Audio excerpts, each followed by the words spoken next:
here with my co-host Gary from Swordfish Communication. He comes in every Friday and does our reputation wrap. And Gary, you know what? I mean, you're always talking about different reputations and things. Today we want to concentrate a little bit on you, Swordfish, from Swordfish Communications. What, I think I hear you have something going on over there. Yeah, well, a couple of weeks ago on this program, I told you about a service out there called Help a Reporter Out, HARO, that puts reporters actively working on stories in contact with professional sources, experts to contribute to those stories. And anybody can subscribe to it, and it's a 3 times a day email blast, and it's just a laundry list of stories and how you can get involved, get your name out there. So I've had some success with this. Most recently, I was quoted in an Associated Press article on that Donald Trump, salesy press conference, which he talked about the Trump stakes and everything.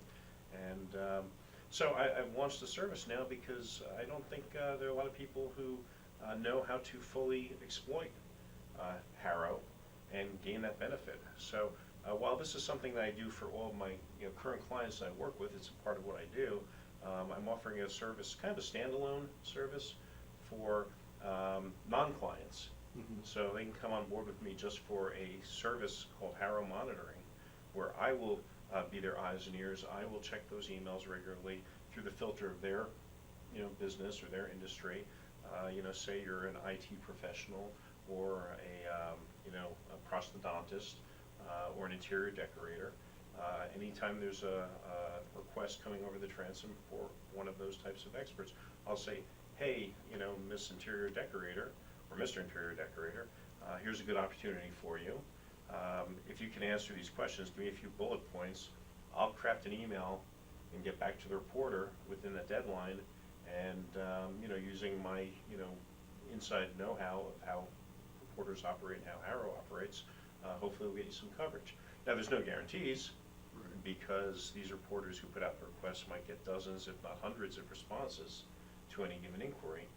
However, I am pretty well versed in making responses stand out a little bit, and I can kind of increase your odds of getting the coverage.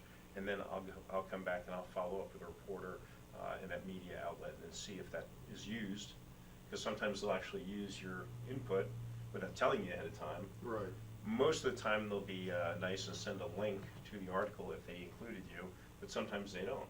So I'll keep tabs on that media outlet and see if you were used in the article, or article typically, and send you that electronic link. So cool. This is a service, I think it's just a way of helping other people take advantage of the service, because they may not have the time to read these. They may not have the right mindset to find opportunities that pertain directly to them, whereas an outsider might, and they may not have the skills to write a good response. Very interesting. Gary, I got to ask you this. How much do you read? You read a lot, don't you? Yeah, I read a lot. I mostly news sources, because this is a big part of what I do. I need to know what journalists are talking about and find opportunities to get my clients into the conversation. So yeah, I read a couple of newspapers daily, a couple of online news sources daily. I don't think I read particularly much more than other business professionals, but Your attention to detail has to be insane. It really has to be. They kind of grasp all that. That's a lot. Well, I look for things. I saw something in the news yesterday. Off the top of my head, I can't remember what it is, because I scribbled a note down at home. But I saw something. I said, there might be an opportunity for my client to get in on this conversation. Oh, you know what it was? The women's soccer team, the U.S. women's soccer team, is complaining about pay disparity between them and the men's soccer team. The women's soccer team has brought in more than $20 million additional revenue over the men's soccer team, and the women's soccer team was the champs. Absolutely.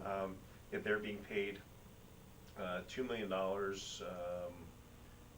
versus the men's $8 million. I don't know if that's for the team or player. I'm not sure how that works, but the disparity was quite stark. And I got to thinking, I have a new client who's not in that business, but she's an entrepreneur.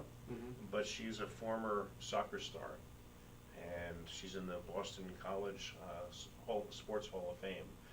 She set school records, and she's gotten all these soccer accolades. And there might be an opportunity for to place her with some local media to chime in on this topic, and in doing so, get some backdoor publicity for her new business that has just opened. Very interesting. Very So interesting. I'm always reading the news, and I'm thinking, how can this play into the How clients they that I'm currently connect. working for? I like that. Now, just real quick, tell the listeners out there and the viewers, I mean, you told us about a new thing that's going on at the Swordfish, but for the listeners and viewers that don't know what you do, tell them a little bit about that. Swordfish Communications is online at www.swordfishcomm.com. What I do is primarily media relations. I get good press coverage for my clients. I turn them into stars. I'm their loudspeaker. They have something interesting or some professional advice that they want to get out there. I'm the guy to get out there for them in legitimate news outlets, online perhaps, so those links go back to your website for search engines, and hopefully drive business into your door. That's the bottom line for most companies, and that's what I strive for my clients, to increase not just awareness, because advertising increases awareness, Right. but to create credibility and legitimacy, which advertising doesn't really get you. No, they know you're paying for something, so it's Exactly. really- Advertising is when you say how great you are. Public relations is getting other people to say how great you are. And when those other people are, media outlets, reporters, for example, that adds a lot of credibility to your business. The New York Times thought to write an article including, your company, because based on the merit, not because Right. not because you bought a half-page ad in the New York Times. Right, exactly. And that's what I do for my clients. I don't do anything paid for my clients. I don't do any advertising for my clients. I'll get involved sometimes if they have advertising needs, but that's not primarily what I do. Very, very good. Well, Gary, I want to thank you for coming on in your reputation wrap Thank you, always fun. here on Morning Coffee. You can check Gary out every Friday here with us. We're going to be right back because also another regular on Fridays is Friday with Carol. So Carol's, I'm sure, out in the green room, ready to come in here and surprise us with whatever she has.